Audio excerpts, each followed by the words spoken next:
Nell Quinlan Donnelly Reed, known the world over as Nellie Don, was a dress designer and manufacturer under the same brand. The Donnelly Manufacturing Company was the largest dress corporation of its kind in the world during much of the 20th century.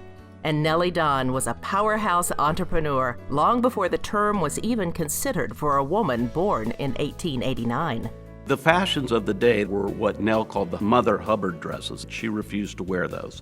And so she started designing her own, giving them away to family, friends, and neighbors who encouraged her to sell them. So from 1916 to 1931, she went from making a few dresses a day to 5,000 dresses a day.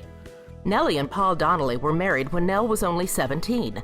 Not unusual in the day. What was unusual is that at 18 and married, she went to college and began a life that was defined by charting a course unique only to her, never for a moment acknowledging the limitations of being a woman at the turn of the century. When she started the company in 1916, women didn't have the right to vote. Not only that, but the garment manufacturing industry was a male-dominated industry. The seamstresses might have been women in a lot of instances, but not the owners of the company. She controlled the entire manufacturing and distribution process. While many know Nellie Don as the creator of the flattering house dress and the trademarked handy-dandy apron, Nell's life was a roller coaster of unbelievable occurrences. She was one of the first self-made female millionaires in the world. Nellie Don made most of the women's uniforms in the Second World War in a manufacturing plant she built just for that purpose in St. Joseph. Never profiting 1 cent from the United States government, she provided everything at cost.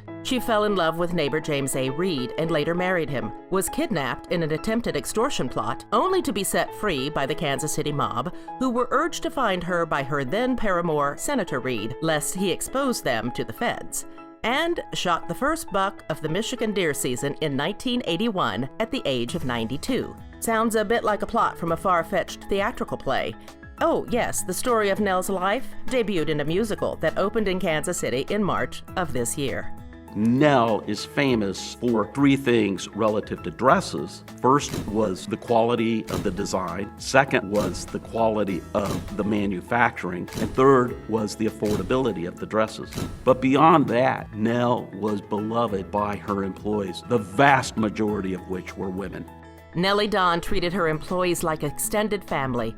She implemented a pension plan, paid for night courses in college for female employees and their children. As soon as air conditioning became available, she put it in the factories and changed out concrete floors for a more back-friendly hardwood. She bought a farm in Lee Summit for employee families to recreate and a home in Swope Park for families to gather in.